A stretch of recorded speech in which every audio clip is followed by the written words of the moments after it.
உலகம் மெதுவாக அமைதியாகும் நேரம். அந்த அமைதியில்தான் உன் மனமும் சற்று ஓய்வு எடுக்கிறது. இன்று நடந்த எல்லாவற்றையும் இப்போதே சரியாக மதிப்பிட வேண்டிய அவசியமில்லை. நீ செய்த தவறுகள் உன்னை தோல்வியாளனாக்கவில்லை. அவை உன்னை சற்று அனுபவமுள்ளவனாக மாற்றியிருக்கலாம். இரவு என்பது கவலைக்கான நேரமல்ல, திருத்திக் கொள்ளும் நேரம். இன்று முடியாத விஷயங்கள் நாளை முடியாதவையல்ல. ஒரு நல்ல ஓய்வுக்குப் பிறகு அவை இன்னும் தெளிவாகத் தெரியும். நீ சோர்வாக இருக்கலாம், அது பலவீனமல்ல, அது நீ முயற்சி செய்ததற்கான அடையாளம்.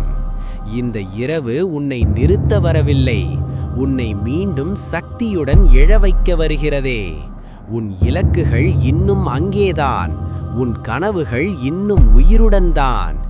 இன்றிரவு உன் மனதை அமைதியாக்கு, உன்னை நீ மன்னி. நாளைக்காக ஒரு சிறிய நம்பிக்கையை மனதிற்குள் வைத்துக்கொள். நாளை உனக்கு மீண்டும் ஒரு வாய்ப்பு கிடைக்கும். நீ தயாராக இருந்தால் போதும்.